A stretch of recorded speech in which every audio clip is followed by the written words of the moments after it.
चुनावी सरगर्मियां एक बार फिर तेज होने लगी है।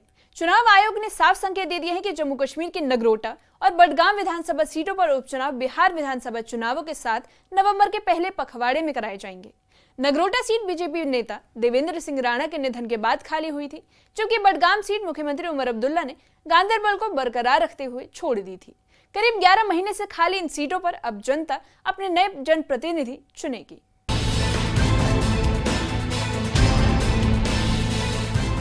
चुनाव आयोग ने जम्मू कश्मीर की 2 अहम सीटों नगरोटा और बडगाम के लिए सुपरवाइजर नियुक्त किए हैं। इसके साथ ही साफ हो गया कि उपचुनाव नवंबर के पहले पखवाड़े में बिहार विधानसभा चुनावों के साथ ही कराए जाएंगे। इन दोनों सीटों के खाली रहने से पिछले करीब 11 महीनों से प्रतिनिधित्व नहीं हो पा रहा था। अब आयोग की घोषणा ने राजनीतिक दलों में हलचल तेज कर दी है और तैयारियां जोरों पर है। बिहार इलेक्शन जो कि नवंबर में होने हैं और जिनकी तारीख उनका ऐलान कुछ ही दिनों में इलेक्शन कमीशन ऑफ इंडिया करेगा, वो उसके साथ साथ बिहार इलेक्शन के साथ साथ उसी दिन जम्मू कश्मीर की 2 सीट्स जो वैकेंट सीट्स हैं, जो जिन पे बाईपोल ड्यू है, उन पर भी इलेक्शन करवाए जाएंगे, जिसमें जम्मू की नगरोटा सीट है और कश्मीर वैली की बडगाम सीट है। ये इंडिकेशन क्यों आई है? क्योंकि मैं बता दूं, बिहार इलेक्शन के लिए इलेक्शन कमीशन ने ऑब्जर्वर्स नियुक्त किए, लेकिन जम्मू कश्मीर की जो 2 सीट्स हैं, यहाँ के लिए भी ऑब्जर्वर्स नियुक्त किए गए हैं। और इसके साथ साथ उड़ीसा और बाकी छोटी छोटी जो बाकी प्रदेश हैं, वहाँ पे भी कई जगहों पे बाईपोल होने हैं, ड्यू हैं असेंबली के, कहीं 1 सीट के लिए, कहीं 2 सीट, कहीं 3 सीट्स के लिए डिफरेंट जगहों पे, तो वहाँ के लिए भी ऑब्जर्वर्स नियुक्त किए गए हैं। तो इसी से इंडिकेशन आ रही है, स्ट्रांग इंडिकेशन आ रही है कि जब बिहार इलेक्शन की अनाउंसमेंट होगी, उस प्रेस कॉन्फ्रेंस के दौरान जम्मू कश्मीर की जो 2 सीटें हैं उसके इलेक्शंस को भी अनाउंसमेंट होगी, इलेक्शन डेट भी उन 2 सीटों के लिए अनाउंस किया जाएगा। बडगाम विधानसभा सीट मुख्यमंत्री उमर अब्दुल्ला के कारण खाली हुई। उन्होंने सितंबर-अक्टूबर 2024 चुनावों में गांदरबल और बडगाम दोनों से जीत दर्ज की थी, लेकिन गांदरबल सीट बरकरार रखते हुए बडगाम से इस्तीफा दे दिया। इसके बाद से ये सीट खाली पड़ी थी। वहीं नगरोटा सीट बीजेपी नेता और कद्दावार नेता देवेंद्र सिंह राणा के निधन के बाद खाली हुई।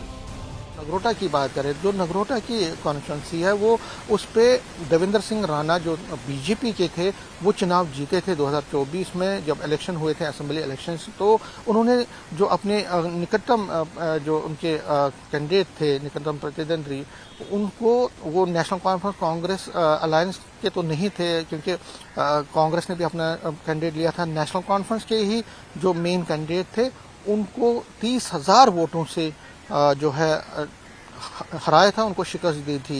ये एक बड़ा मार्जिन था। और जम्मू कश्मीर में जब असेंबली इलेक्शन जितने भी रिजल्ट्स आए हैं, तो देवेंद्र सिंह राणा सबसे बड़े मार्जिन से चुनाव जीतने वालों में थे।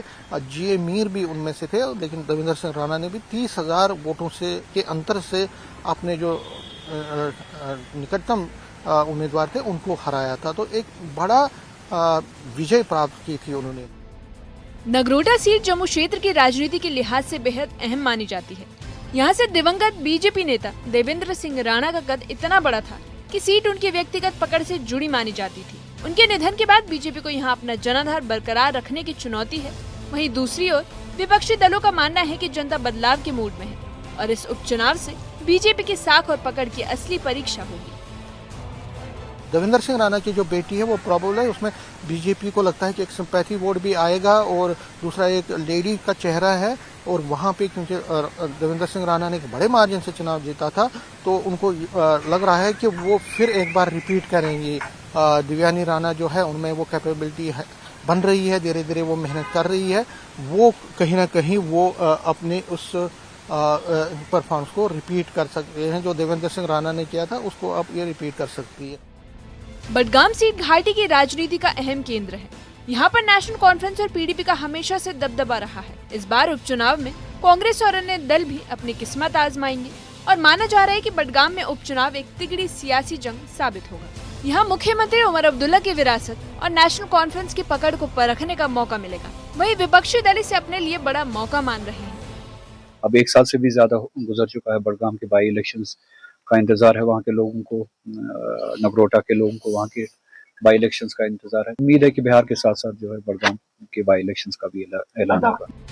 चुनाव आयोग ने जम्मू कश्मीर के अलावा राजस्थान की अंता, झारखंड का घाटशिला और तेलंगाना के जुबली हिल्स जैसे सीटों के लिए भी उपचुनाव की घोषणा की है। लेकिन जम्मू कश्मीर पर सभी की खास निगाहें हैं। दरअसल यहाँ इन उपचुनावों के नतीजे भविष्य की राजनीति की दिशा तय कर सकते हैं। वहीं बीजेपी, नेशनल कॉन्फ्रेंस और कांग्रेस सभी दल अपने अपने गणित साधने में जुट गए।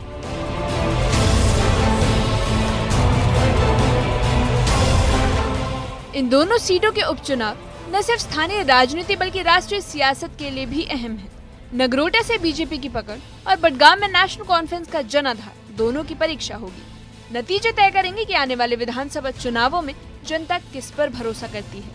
बिहार इलेक्शन की अनाउंसमेंट उसी दिन इन दोनों सीटों के लिए होगा और उसके बाद बाई पोल्स दोनों सीटों पे होंगे। राज्यसभा पोल्स भी तब तक कंप्लीट हुए होंगे और फिर बाई पोल्स के बाद अब जो 5 एमएलए बनाने हैं, नॉमिनेटेड करने हैं एलजी को, जो कोर्ट में मसला पड़ा हुआ, उस पर भी नजर रहेगी वो कब तक होता है। और उसके बाद panchayat election, municipal election, BDC, DDC election ये भी करवाने हैं। इनके भी टेन्योर अब खत्म हो गए हैं। पंचायत इलेक्शन और म्यूनिसिपल पोल्स के तो बहुत पहले से हुए हैं, तो उनको भी अब जल्द से जल्द करवाने की बात चल रही है और ऐसा कहा जा रहा है कि अप्रैल से पहले इन इलेक्शंस को भी करवाया जाएगा। कैमरामैन चांद के साथ में समीर भट्ट, न्यूज़ 18 जम्मू। जम्मू कश्मीर की 2 अहम सीटों पर उपचुनाव न केवल स्थानीय सियासत का तापमान बढ़ाएंगे बल्कि नेशनल कॉन्फ्रेंस और बीजेपी जैसे बड़ी पार्टियों के भविष्य की दिशा भी तय करेंगे। चुनाव आयोग ने सुपरवाइजर की नियुक्ति कर तैयारी पूरी कर ली है और अब सबकी निगाहें इस बात पर टिकी है कि जनता किसे चुनती है। अब नतीजे तय करेंगे कि कश्मीर और जम्मू की राजनीति में किस पार्टी का पलड़ा भारी रहेगा।